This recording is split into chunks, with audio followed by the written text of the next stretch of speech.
սկզբից խոսել եք, ես ինձ ճշմարտացել, այս իրավիճակը փաստորեն նախընտրական շրջանում է Փաշինյանը ուղիղ տեղեկություններ տալիս,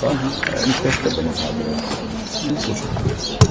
Լավ բնութագրում ենք որպես Հայաստանում ընդդիմությունը վերացնելու դրսևորում։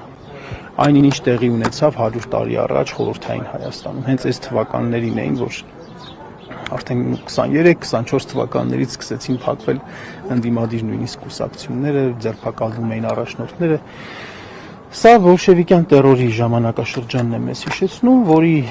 գլխավոր ատրիբուտներից մեկը հենց ընդդիմության չգոյությունն էր, ընդդիմության վերացումն էր, դա դրա դրսևորումն է, երբ որ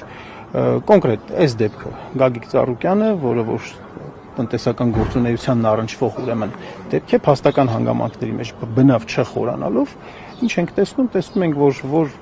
մարդը, որը որ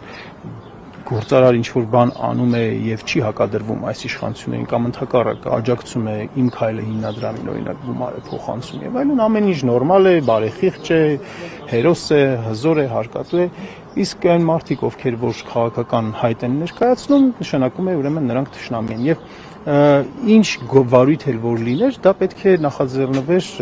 իրավապահ համակարգի կողմից, որովհետև իրավապահ համակարգի բացառիկ իրավասությունն է վարույթ ձեռնարկելը եւ գործառույցելը եւ այդպես էլի, հա, իրավական գործընթացներ առաջ տանելը, բայց մենք տեսնում ենք, որ ակնհայտ կերպով, հրապարակային կերպով այդ նախաձեռնությունը սկսում է գործադիր իշխանության ղեկավարից, վարչապետից, որը որ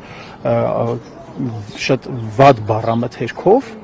սպառնալիքներով եւ անպատշաճ բառակազմով խոստանում է, որ անելու է այն ինչ որ այսօր անում է։